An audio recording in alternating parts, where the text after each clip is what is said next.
3개월 전, 저는 구독자분들께 가장 어렵다고 느끼는 정경수초가 무엇인지 설문조사로 물어본 적이 있었는데요. 그 결과는 쿠바펄이라는 수초가 압도적이었습니다. 제가 수초 어항에 입문했던 10여 년 전만 해도 이 쿠바펄은 강하고 비싼 조명이 아니면 키우기 힘든 수초처럼 여겨졌습니다. 하지만 바닥에 카펫처럼 깔린 초록색 풍경은 입문자분들이 한 번쯤 꿈꾸는 로망 같은 것이기에 쿠바펄은 늘 도전 과제 같은 존재였습니다. 그런데 정말로 쿠바펄은 비싼 조명이 있어야만 가능한 수초일까요? 저는 이번 영상을 통해 그 편견을 한번 깨보려고 합니다.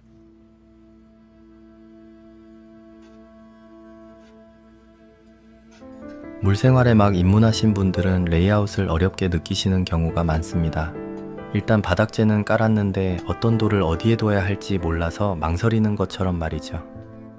그래서 이번에는 입문자분들도 좀 더 쉽게 레이아웃을 할 수 있도록 자연성 느낌의 가짜 돌을 사용할 겁니다.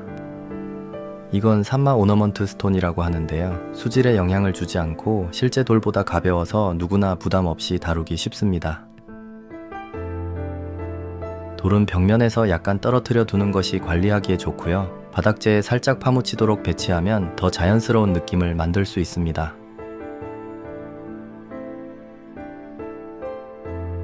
이렇게 샌드 플래터의 좁은 부분을 활용해서 돌 주변의 바닥재를 정리해 주시면 더욱 좋습니다. 샌드 플래터가 없다면 붓을 사용하셔도 되고 손으로 살짝 정리해 주셔도 괜찮습니다.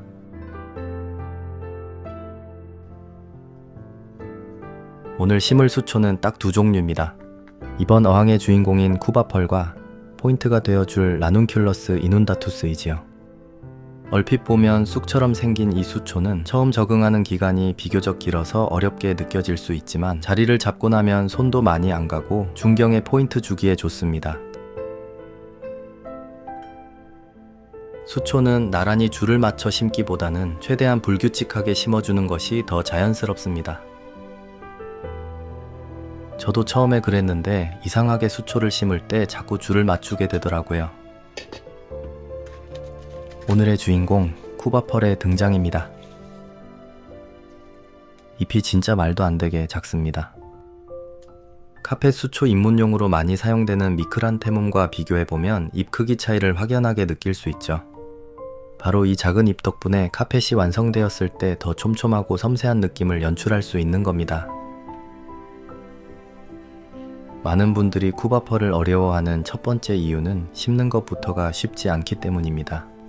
크기가 워낙 작다 보니 입문자분들은 핀셋으로 짚는 것도 어렵고 심다 보면 자꾸 떠오르기도 하기 때문이죠. 그런데 여기서 등장하는 해결책은 의외로 단순합니다. 니그로 워터론 영상에서도 활약했던 비장의 무기, 바로 이쑤시개죠. 이렇게 여러분 코딱지 크기만큼만 뜯어서 이쑤시개에 꽂아주시면 됩니다. 물생활이 처음이신 분들은 이 단계에서 한 번쯤 후회하게 됩니다. 하지만 어쩌겠어요. 되돌리기엔 이미 늦었으니 꼼꼼하게 심어야지요. 얼마 전에 제가 처음으로 박람회에 업체로 참가했었는데요. 생각보다 수초항을 시작하기도 전에 너무 어렵게 생각하시는 분들이 많아서 놀랐습니다. 수초 어항은 시작하기 전에 겁먹을 만큼 어려운 취미가 아닙니다. 처음부터 완벽하게 잘해야 하는 것도 아니고 모든 것을 다 알고 시작해야 하는 것도 아니에요. 수초는 생각보다 강하고 어항은 생각보다 관대합니다. 완벽하지 않아도 결국 잘하고 실수해도 다시 회복할 수 있는 기회가 많거든요. 그러니 완성된 어항을 빨리 만나기 위해 서두르기보다는 만들어가는 과정 자체를 천천히 즐겨보세요.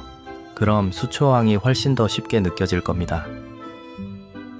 이제 수초를 모두 심었으니 수초들이 건강하게 자랄 수 있는 환경을 만들어줘야겠죠.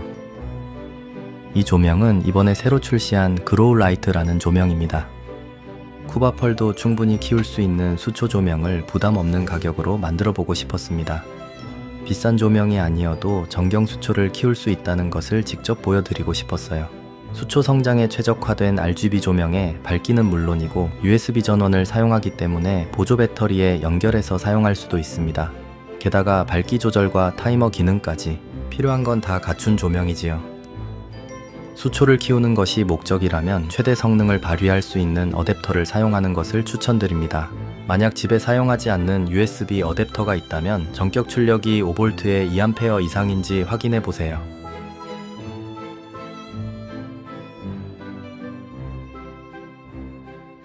조명을 설치하고 물을 채워주면 어항의 시간이 흐르기 시작합니다.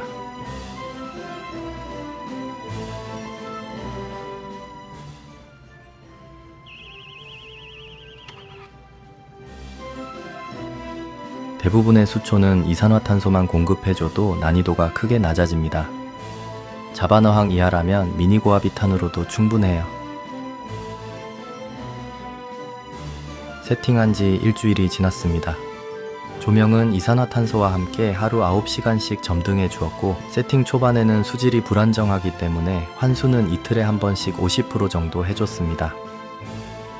소일로 세팅한 어항은 초기에 환수를 자주 해주는 것이 정말 중요한데요. 초기에 소일에서 나오는 영양분을 수초들이 다 소비하지 못하면 그 영양분은 악성이끼의 먹이가 되기 쉽기 때문입니다. 어느덧 2달이 다 되어 가네요.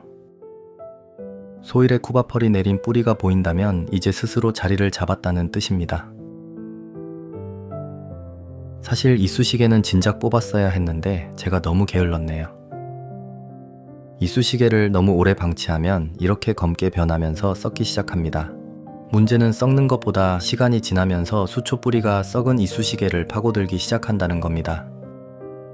그래서 썩은 이쑤시개를 뽑을 때 쿠바펄이 함께 뽑힐 수 있으니까요. 소일에 쿠바펄의 뿌리가 확인되면 지체 없이 이쑤시개를 제거해주는 것이 좋습니다. 만약 이쑤시개를 뽑을 때 이렇게 쿠바펄이 함께 딸려 올라온다면 이쑤시개 주변을 핀셋으로 살짝 눌러준 뒤에 뽑으시면 됩니다. 이렇게 쿠바펄 뿌리가 같이 뽑히더라도 당황하지 마시고요. 핀셋으로 몇 번 눌러주기만 하면 금방 원래 모습으로 돌아갈 겁니다.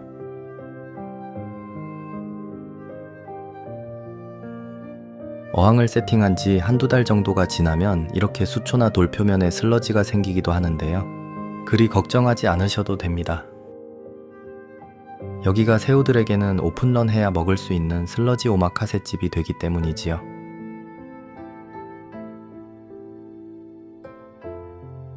저는 거의 모든 어항에 생이새우를 넣어주는 편입니다. 물고기가 남긴 먹이도 주워 먹고 수초 사이에 낀 슬러지와 이끼도 뜯어 먹고 미처 발견하지 못한 사체까지 처리해 주거든요. 그리고 드디어 이 어항에 물고기를 넣었습니다. 물고기들에겐 아직 이 집이 낯선지 잔뜩 쫄아있는 모습이네요. 그래도 시간이 지나면서 조금씩 경계를 풀고 활동 반경도 점점 넓어지고 있습니다.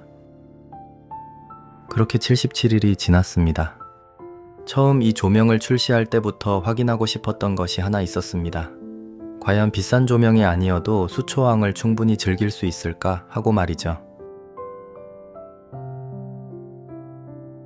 적어도 이번 어항은 그 질문에 대한 하나의 답이 되어준 것 같습니다. 물론 여기서 끝이 아닙니다. 아직 해보고 싶은 것들이 많이 남아있거든요.